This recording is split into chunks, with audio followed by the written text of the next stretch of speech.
Selamat datang ke channel ini. Jangan lupa tekan butang subscribe dan aktifkan lonceng agar anda tidak ketinggalan dengan isu-isu semasa, dan sila tinggalkan pendapat anda di ruang komen. Menteri Pendidikan Kerajaan PHBN Fadlina Siddiq teruk dikecam susulan desakannya supaya pentadbiran Taliban di Afghanistan membuka akses pendidikan kepada wanita. Dengan rata-rata pengguna media sosial mengatakan pemimpin PKR itu perlu rasional dalam mengulas isu tersebut. Fadlina juga turut diberitahu supaya tidak menggunakan hujah tersebut sebagai alasan untuk mengambil peduli dasar luar sesebuah negara sehingga terlupa kepada kelemahan sektor pendidikan di Malaysia.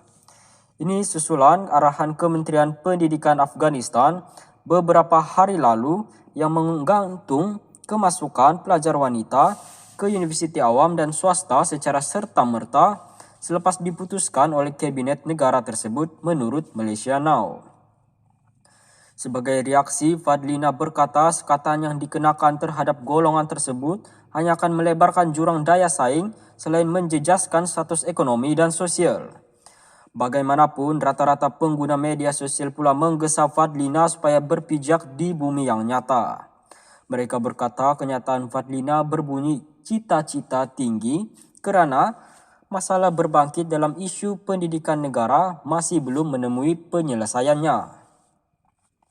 Tak payah sibuk buat kepada negara lain. Berbetul dalam negara kita sudah cukup YB. Nampak semacam tak ada buah fikiran yang bernas, tulis Ghazali Mukhtar di ruangan komen Facebook sebuah portal berita tempatan. Jauhnya sampai Taliban, tulis pengguna Facebook Muhammad Fauzi Muhammad Syarif. Malah ada juga yang mempersenda kebolehan Fadlina sebagai Menteri Pendidikan. Tak payah sibuk hal negara orang. Hal kementerian sendiri pun banyak yang tak selesai. Usah berselindung dari kehebatan almarhum ayahanda Puan. Tolong buktikan kekuatan sendiri. Dipilih jadi menteri pun sebab jawatan kanan parti, tulis Yuzaidi Yusof. Fadlina merupakan anak kepada Siddiq Fadzil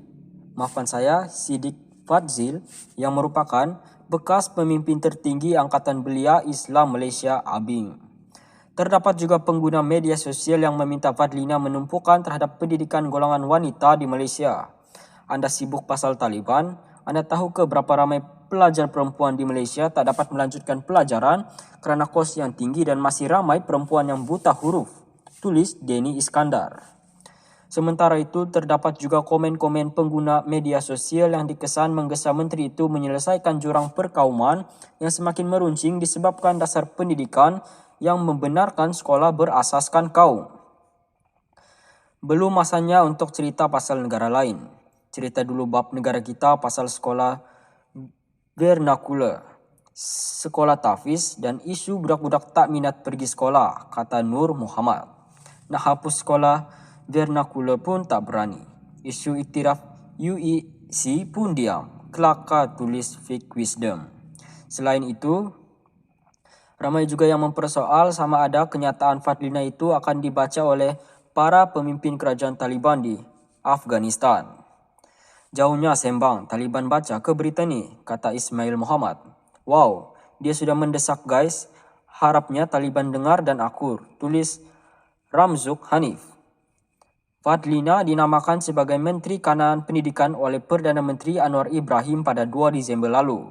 Timbalannya, Lim Hu Ying pula merupakan bekas Senator Pulau Pinang selain anak kepada pemimpin veteran DAP Lim Kit Siang.